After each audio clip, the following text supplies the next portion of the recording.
Hey everybody, Joe Lowry, what a day. Happy Tuesday out there, Taco Tuesday or whatever you're having for dinner tonight. We're almost halfway there. Can you believe Thanksgiving is next week? We're just 10 days away, my goodness. Well, today is November 14th, and whether you like to call them dill, bread and butter, jerkins, whatever, today is National Pickle Day. That's right. Did you know that Americans consume more than 5,200,000 pounds of pickles per year? My God, the word pickle actually comes from the Dutch word pikkel, meaning brine. That's right, folks. Pickles they date back to 2030 BC. I did not know that, but now you do. Anyways, the New England Patriots have opted to stay in Denver for the week in preparations for the matchup for this upcoming game against Oakland Raiders. This Sunday's game is actually taking place in Mexico City. I forgot about that.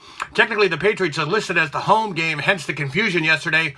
The Patriots are practicing at the Air Force Academy near Colorado Springs. From there, they'll head to Mexico City sometime on Saturday. The Patriots are now 12-0 on the road. Can you believe it? They have not lost on the road since January 3rd, 2016 in Miami. They went 8-0 last year on the road and continue to be road warriors this year. The Pats are favored by 6.5 points over the Raiders this Sunday. Well, as mentioned last week, the UCLA men's basketball players who have been detained in China and accused of shoplifting have been spotted at the airport in Shanghai early this morning. Players LiAngelo Ball, Jalen Hill, and Cody Riley were all seen boarding the Delta flight for Los Angeles. No details have emerged as of yet, but this does come on the heels of President Trump's remarks that he did speak with Chinese president last week about his players while they were in China during the Asian trip, so they're on their way home. That's good news there. Another story yesterday involved the naming of San Francisco 49ers ex-quarterback Colin Kaepernick as GQ's Choice of Citizen of the Year. I can't believe this. This announcement is sparking sharp criticism around the world. Facebook, of course, was abuzz. They were saying people like defensive end J.J. Watt, who has tirelessly raised hundreds and millions of dollars for hurricane relief victims, yet he was overlooked for a person who knelt during the national anthem. Former ESPN expert Brick Henry is going on saying is that GQ's Choice of the Citizen of the Year was an absolute joke.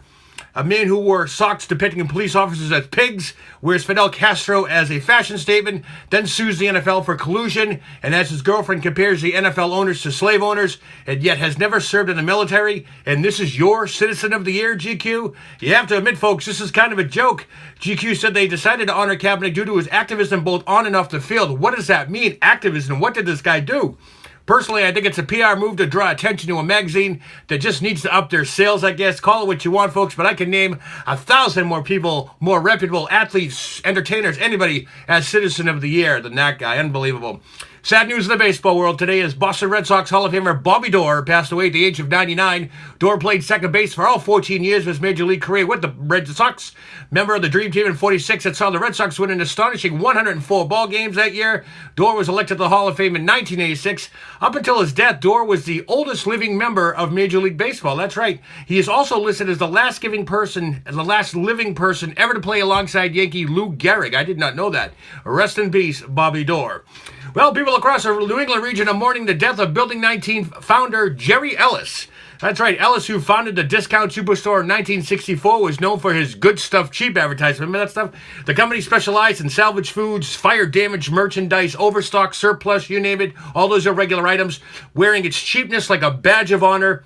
He also billed itself as America's laziest and messiest department store, and even offered a bottle of champagne to customers who could find a lower price than them. In its heyday, there were 13 Building 19 locations across Mass, New Hampshire, and Rhode Island. Building 19 became a mainstay of many New Englanders' weekend shopping routines, and the iconic discount chain circulars became a regular fanfare in local newspapers. That's right, remember that? With the help of cartoonist Matthew Brown, Ellis inked the advertisements himself. He was still writing them up until the age of 84, and that was when the stores declared bankruptcy in 2013, marking the end of a near 50-year run for Building 19. Family and friends remember Ellis as being an optimist, and Jerry Ellis passed away at his home in Dedham today at the age of 90 years old. Well, retail giant Walmart announced today that it is now going to sell clothing from Lord & Taylor on its website, thus confirming the death of the middle class. That's right, the deal is the latest in a series of moves by Walmart to target wealthy shoppers. Now, this move is historic as Walmart has targeted the exact opposite in its customer base. Walmart went on to say that they have seen a dramatic rise in online shoppers looking for high-end items. They are expanding their business online to focus on specialized premium shopping experiences, starting with the fashion line. Beginning in the spring of 2018, Lord & Taylor will launch their website along Walmart's. Walmart would then be known as the premium fashion destination. Oh boy, here we go. Customers will be able to pick up and return Lord & Taylor items at their locations as well. The move is showing the widening gap between wealthy and poor Americans. And of course, folks, this means that disappearance of the middle class. And the Boston Celtics will look for the 13th straight win tonight as they take on the New Jersey Nets. Kyrie Irving is expected to play with a myofascial fracture. I'm sure he'll be wearing some sort of protective gear. And Beth Chapman, wife of Dwayne the dog bounty hunter Chapman, has been diagnosed with throat cancer. She's recovering today after undergoing surgery to remove the tumor. The star of the television show Dog the Bounty Hunter announced her diagnosis in a letter to friends this past September. Beth has since stayed upbeat in the letters, telling her friends that she will not be being beaten by cancer. Well, General Electric, they're getting rid of the light bulb. Can you believe this? The most iconic product of the GE's 125-year existence. Unveiling GE's new roadmap, new CEO John Flannery said that the company would focus on health, power, and aviation business.